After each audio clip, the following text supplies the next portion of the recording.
Hi friends, ரசம் வைக்கிறதெல்லாம் ஒரு வேலையா அப்படின்னு நிறைய பேர் சொல்லி கேள்விப்பட்டிருப்பீங்க. ஆனால் சமையலோட உச்சமே ரசம் தாங்க. ஏன்னா ரசங்கிறது வெறும் தண்ணி, அதுவும் குக் பண்ணப்படாத தண்ணி. அந்த தண்ணியை சுவையாக்குறது தான் உண்மையிலே பெரிய வித்தைங்க. வாங்க இஞ்சி கலந்து காரசாரமாக டேஸ்டியான ரசம் எப்படி வைக்கிறதுன்றதை இந்த வீடியோவில் பார்க்கலாம். ரசம் வைக்கிறதுக்கு பேசிக்காக தேவை புளி. அது ஒரு எலுமிச்சம்பழம் சைஸ் எடுத்துக்கலாம். ஒரு சொம்பு தண்ணியில் அதை ஊற போட்டுட்டு நம்ம வேலையை ஆரம்பிக்கலாம். இஞ்சி ரசத்துக்கு தேவையான மற்ற பொருட்களை பார்க்கலாம். உரிச்சு எடுத்த பூண்டு ஒரு 1/4 கப்பு, சீரகம் 2 ஸ்பூன், மிளகு 2 ஸ்பூன், துவரம்பருப்பு 1 ஸ்பூன், 3 காஞ்ச மிளகா, இஞ்சி ஒரு துண்டு பொடியா நறுக்கி எடுத்துக்கோங்க. 2 தக்காளி நல்லா பழமாக பார்த்து எடுத்து கட் பண்ணி வச்சுக்கோங்க. அப்புறம் கொஞ்சம் கருவேப்பிலை, கொஞ்சமாக கொத்தமல்லி. முதல்ல மிக்ஸி ஜாரில் துவரம்பருப்பையும் மிளகையும் போட்டு அரைச்சிக்கணும். ஃபஸ்ட்டு இந்த ட்ரையான பொருளை அரைச்சாதான் இந்த துவரம்பருப்பு அரைப்படும். பருப்பும் மிளகும் நல்லா பொடியாயிடுச்சு. இப்போ இதில் நம்ம பூண்டு, சீரகம், இஞ்சி இதெல்லாத்தையும் சேர்த்து அரைச்சிக்கலாம்.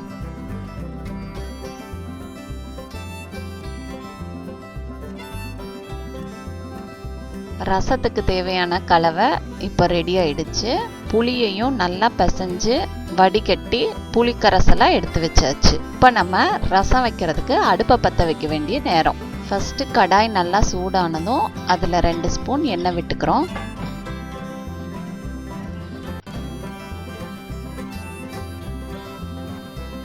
எண்ணெய் சூடானதும் அதில் கடுகு போட்டுக்கலாம்.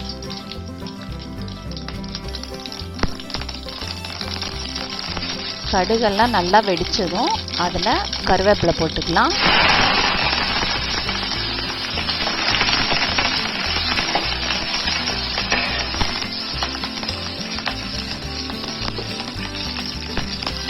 அதுக்கப்புறமா காஞ்ச மிளகாய் போட்டுக்கலாம்.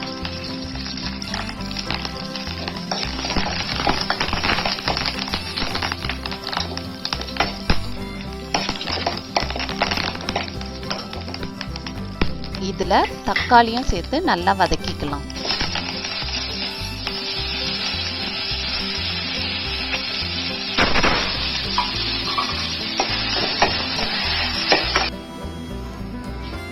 தக்காளி நல்லா வதங்கிடுச்சு.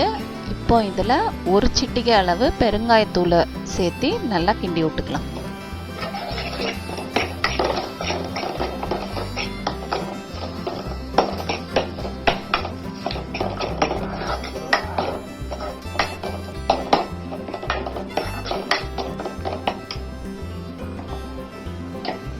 நெக்ஸ்ட் நம்ம ரசத்துக்காக அரைச்சி வச்சிருக்க கலவையை இதில் போட்டு லேசாக வதக்கிக்கலாம்.